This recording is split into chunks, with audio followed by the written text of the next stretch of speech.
So when we're looking at its affinity for the digestive system, the main action that we see there is as a carminative. As one would guess with an aromatic mint, it's very similar to its relatives in that regard. So really great for bringing blood flow to the digestive system, relieving gas, bloating, distension, kind of just your I guess what most people might refer to as minor digestive complaints, what in the old days was referred to as dyspepsia. So really helping to stimulate digestion in that way. And then in its influence on the nervous system, we see it has a very nice Nervine sedative property. So it's very nice in regards to its ability to gently calm and relax the nervous system. Again, we've talked about this lately with a lot of the plants out here in the garden, in that combination of a digestive remedy with a Nervine, really great for digestive nervous complaints. So when someone gets anxious or stressed out or nervous, they end up with digestive symptoms. I really think of it similarly to kind of like chamomile in that regard, though chamomile has more bitter property. Lemon balm, I actually, for some reason, Tulsi and Lemon Balm to me they're different herbs, but they do have some similarities in kind of in their actions and in the way that they make you feel, and their unique influence on the nervous system. So it is Nervine sedative, but I also like to think of it as like I don't know, there's not really a word for it. I think of it as like a Nervine uplifter. Like it calms you down, but it uplifts you. It kind of helps make you feel happy. Lemon balm's that way too, it has this uplifting quality to it. And in that way is a great remedy to consider for things like melancholy or, mild states of depression. And of course, depression is complex. There's a lot to it, but Tulsi is a really great remedy in that way. So its effect on the nervous system, it's like on the one hand, it's good to calm anxious people down, but on the other hand, it's really nice for uplifting people that maybe feel heavy, tired, sluggish, a little melancholic, a little depressed. Very nice in that way.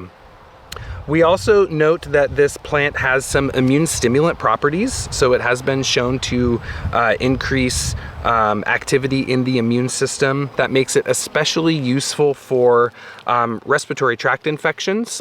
So as a pungent aromatic plant and with an affinity for the respiratory system, we put those together and we see that it has a stimulant expectorant property. So very nice for clearing stagnant mucus from the sinuses, from the throat, from the upper bronchial tract, and very nice for as an antiseptic. So there's the volatile oils here do have some direct antiseptic action. So thinking of those in combination, it's like stimulant expectorant, it's clearing phlegm and mucus, it's stimulating local immunity, and it's having its own innate antiseptic property. So that makes it really, really great there for the treatment of upper respiratory tract infections and like really sinusy stuff. I tend to like Tulsi more for the congestion in the sinuses. There's something about the oils in here that when you take it, it's like they go up and they disperse. So it's really great for kind of clearing your head.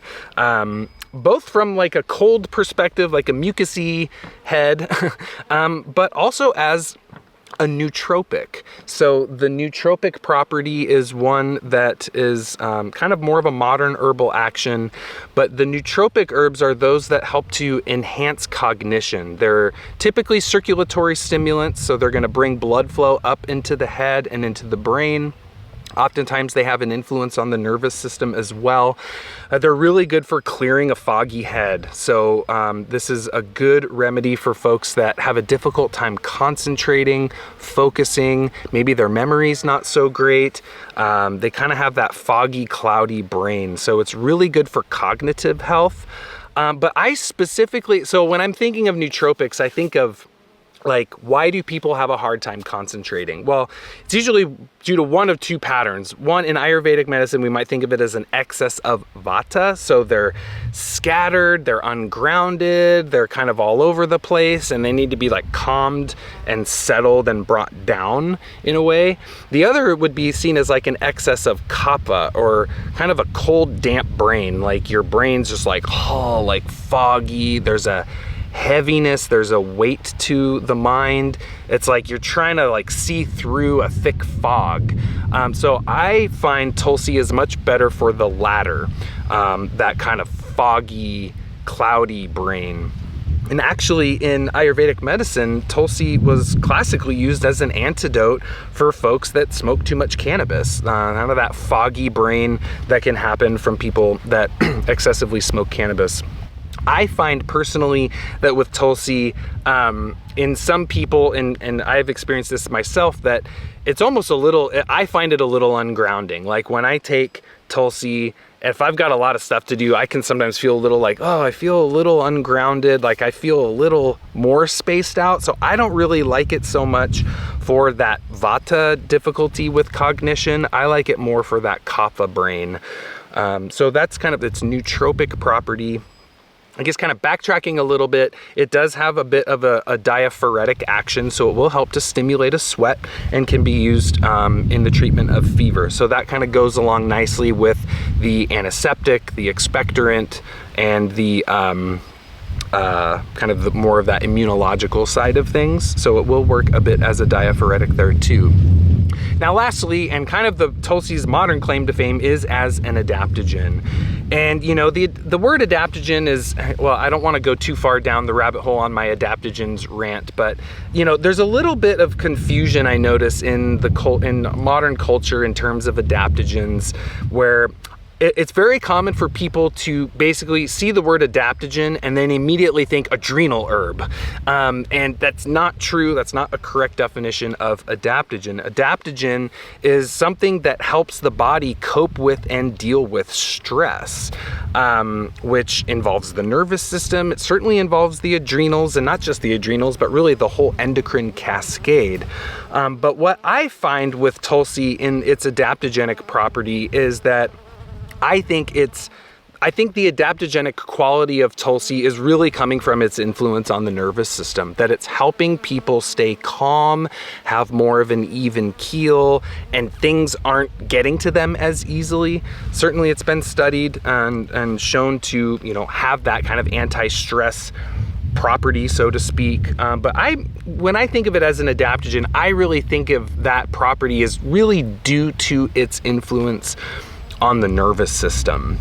From my understanding of this plant, it's not necessarily like building the adrenals or anything like that, but I think potentially through kind of a reflex action by helping someone stay more calm, helping them be more relaxed and even keeled throughout their day, that they're not going to get as stressed, and therefore the adrenals won't be as activated and ultimately getting depleted.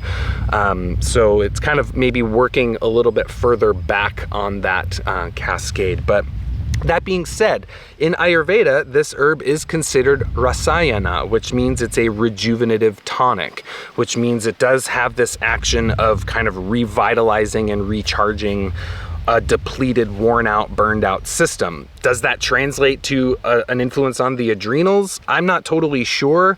Some herbs it is, but I don't personally, in my understanding of this plant, necessarily think that is 100% true. But it does, I think that Nervine action is really where we see that restoration and that rejuvenation.